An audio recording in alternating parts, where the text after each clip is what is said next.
Hey, it's me, Don. Hope you're having a wonderful day. And I won't keep you long. But there's something that happened to me today, and I really need to talk about it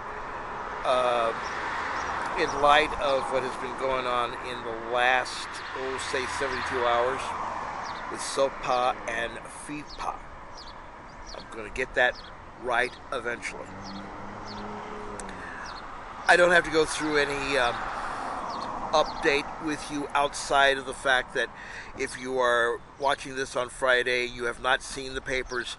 Harry Reid has just withdrew his, I wouldn't say support, but he was scheduling a vote on SOPA today.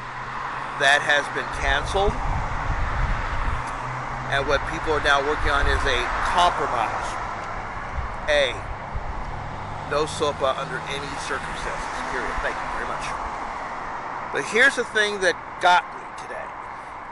I'm over at, as a matter of fact, I'll even show you where I am right now. Right over here is a laundromat. And I went to do laundry here. I'm in Canoga Park. And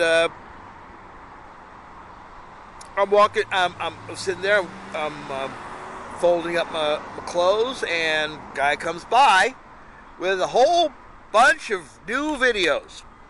Movies that haven't even been in the theaters yet. Movies like Immortals, and I think it was Sherlock Holmes. I think this new movie out by Steven Soderbergh, I forget the name, but it has a female MMA star who looks hot, kicks butt, and all that good stuff. And he was selling them for $5. Now, last I heard, that's piracy. Last time I heard, that was stealing stuff from the studios. Especially if you're selling those things, reselling them on the streets for $5. Where was the DOJ today? Shut this guy down. So let me see if I can figure this out. If I downloaded a Michael Jackson track under SOPA, I may get 5 years in prison, which is 1 year more than the guy got for killing Michael Jackson. But these guys run around in Los Angeles and other cities, I would assume, selling these things for $5. Nothing ever happens. Oh yes, there's probably a show bust or something like that, kind of like the old drug bust back in the 70s and 80s, where the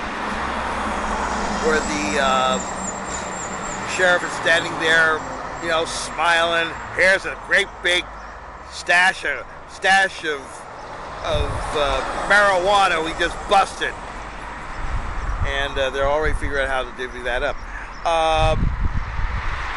You don't hear about busts about things like bootleg copies of videos and CDs. You don't. However, they will catch some little old lady trying to download maybe an episode of The Old Adventures of New Christine and put her in jail and fine her $100,000. So it kind of makes me wonder,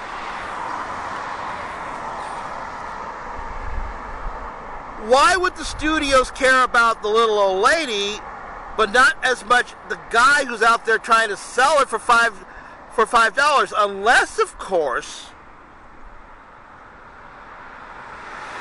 I'm going to be really careful about this. Unless, of course, the victim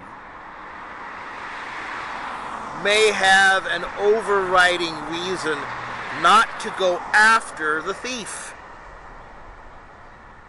Now, I'm going to let you think about that for about 4 or 5 seconds. This is just speculation. I'm not making any accusations. I'm just thinking out loud. Guy downloads movie for free. DOJ studios after their bucks. Guy resells same movie on streets, has not been released in movie theaters yet, let alone video stores.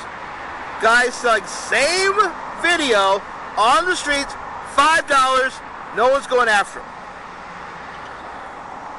There is a reason for this, I know. Specifically, I don't know what it is. But there's a reason for that, I know.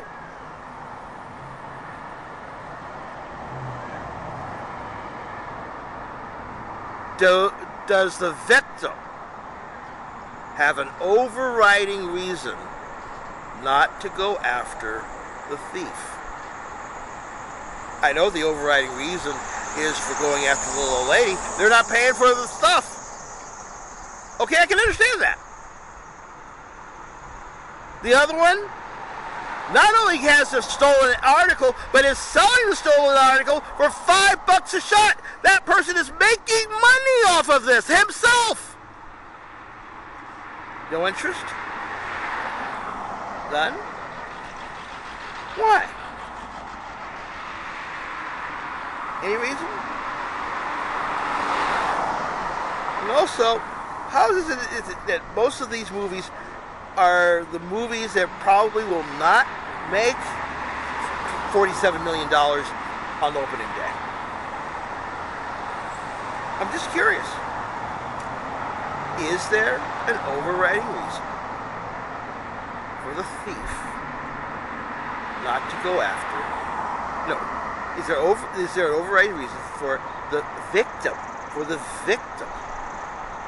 not to go after the thief? Think about that for a little bit. Have a great weekend.